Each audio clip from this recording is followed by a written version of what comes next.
My name is Rick Hancock. I work in private stock.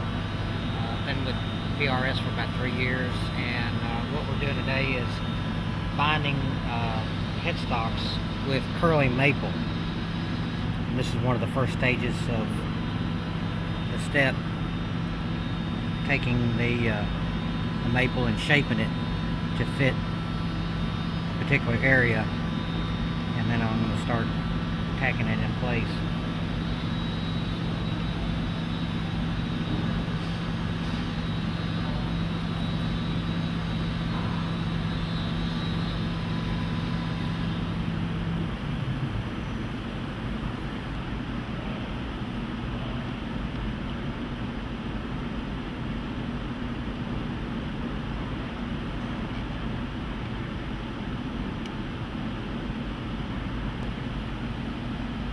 I'm just getting enough glue to hold it in place right now.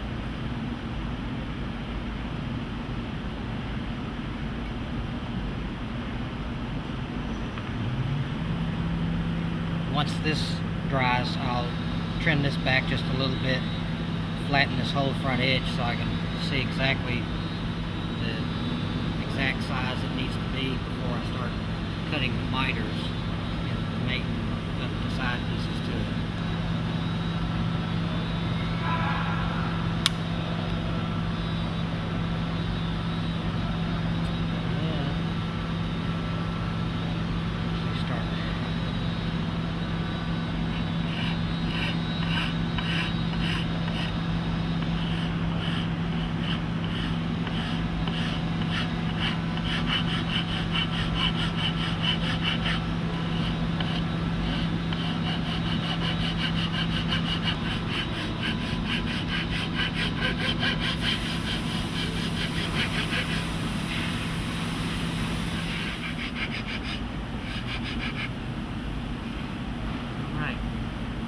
That's one stage there. Now, to make this up, I kind of calculate the corner, start trimming it off real easily.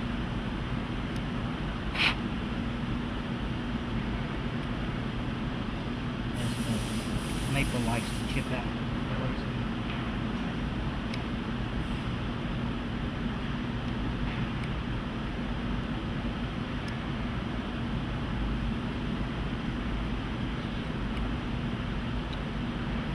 Started on that, and then the piece that will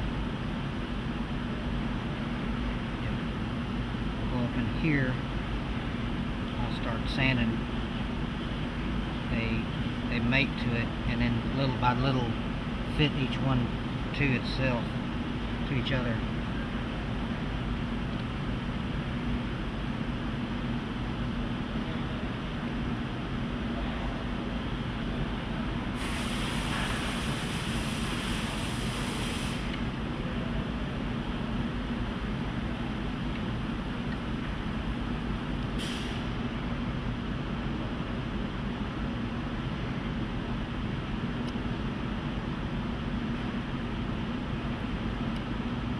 As much as this is a compound miter, the angles are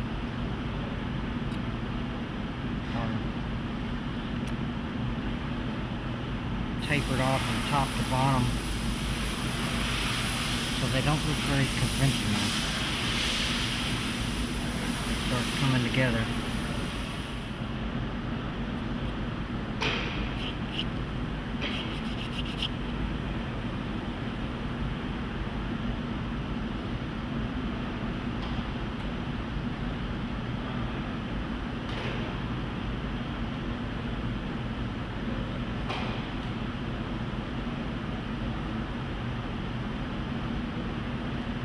Get ready to glue it down, I'll make a mark to kind of locate where that needs to go.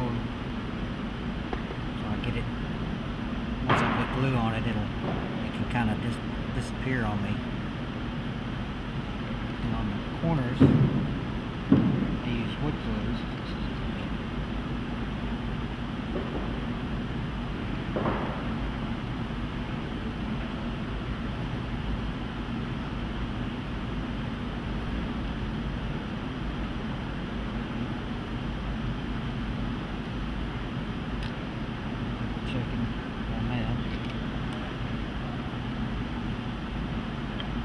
headstock going around the face of it again.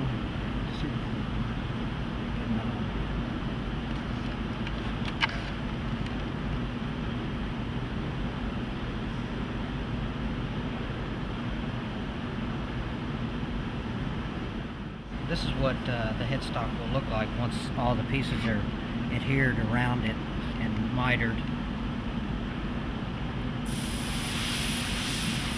Corners are nice and tight. There's overhang that gets sanded off. All this gets trimmed down to the face of the neck for the fingerboard and the nut to be able to go in place. And the next step is to level off the face of this down flush to the veneer that's on the headstock, which I'll do a little bit of right now.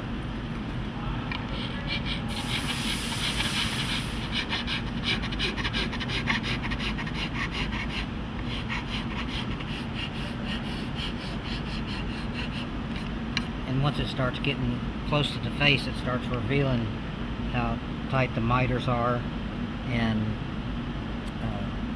any areas that need to go back and be filled and just cleaned up. Most of the time it winds up being pretty nice, pretty clean. Some people might put it on a sander and sand it down, but you can damage any of the inlay and overlay. So I like to do it the old school way and take it down a little at a time. That way you can really get it where you want it. What I'm going to do right now is bend a piece of binding around this pipe bender to make the bends that go around the top of the headstock and around the ears at the nut area. Just get it a little bit.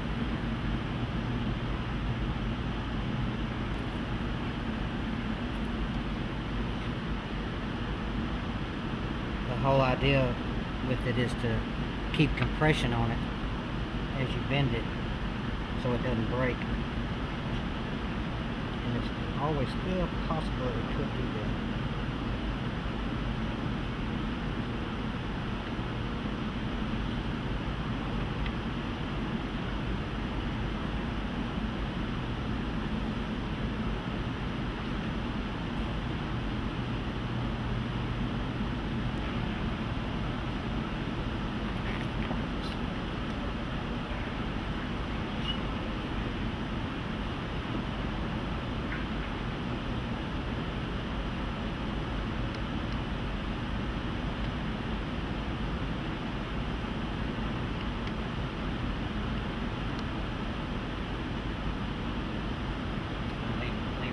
Just for a minute, and then I turn it off, turn the heat off of it. And in approximately 30-45 minutes it will cool off and I'll pull it out. It'll be one full curved piece that I'll cut in half. It'll be fully curved like that, and I'll cut it in half to make those parts of the headstock that go out here.